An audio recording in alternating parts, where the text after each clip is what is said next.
আমরা এই Mohakhali bus stand, Abdullahpur bus stand, Saidabad bus stand, Jatrabari bus stand, Gabtoli bus stand সহ অন্যান্য যে বাস স্ট্যান্ডগুলো রয়েছে সবগুলোই আমরা মনিটরিং করছি। আমাদের টিম রয়েছে। প্রত্যেকটা বাস স্ট্যান্ডগুলোতেই আমাদের একবার দুইবার করে যাওয়া হচ্ছে। তো আমাদের কাছে সেই রকমের অভিযোগ নেই। দু একটি অভিযোগ আমরা পাচ্ছি যে মূল্য তালিকা দিচ্ছে না, কিন্তু তারা বিআরটিএ কর্তৃক নির্ধারিত যে ভাড়া সেই ভাড়াই মূলত তারা নিচ্ছেন।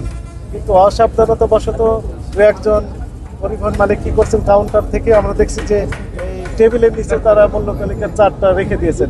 আমরা তাদেরকে ওয়ার্ন করছি, সাবধান করছি যে তারা যেন এই মূল্য তালিকা সহজে দৃশ্যমান স্থানে লটকে দেওয়া যায়, এবং তারা সঙ্গে সঙ্গে এই কাজগুলো করছে। তো ফলে আমাদের যে মনিটরিং কার্যক্রম সেটি যেমনটি অব্যাহত রয়েছে, একই সাথে সম্মানিত ভোক্তাদের প্রতি আমাদের উদাত্ত আহ্বান থাকবে।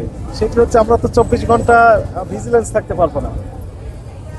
কোনো কাউন্টার যদি বিআরটিএ কর্তৃক নির্ধারিত ভাড়ার চেয়ে অতিরিক্ত ভাড়া নেয়, তাহলে প্রমাণক সহ www.dncrp.com এই সফটওয়্যারে ক্লিক দিয়েই বাসায় বসে থেকে স্মার্টফোনের মাধ্যমে অভিযোগ দায়ের করতে পারবেন।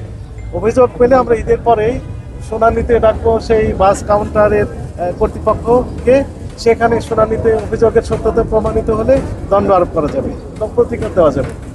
সম্মানিত বাস কাউন্টার যিনারা রয়েছেন, বাস মালিক বা পরিবহন মালিক যিনারা রয়েছেন, তাদের প্রতি আমাদের উদাত্ত আহ্বান থাকবে তারা যেন তাদের বিরুদ্ধে যে অভিযোগগুলো ইতিপূর্বে আসতো সেই অভিযোগ যেন শূন্যের কোঠায় আসে, অর্থাৎ কোনো অভিযোগ যেন না আসে, এই জন্য তারা যেন প্রয়োজনীয় পদক্ষেপ নেবে। বড় না, ছোটখাটো কোনো রকমের অভিযোগই আমরা এখন পাচ্ছি না।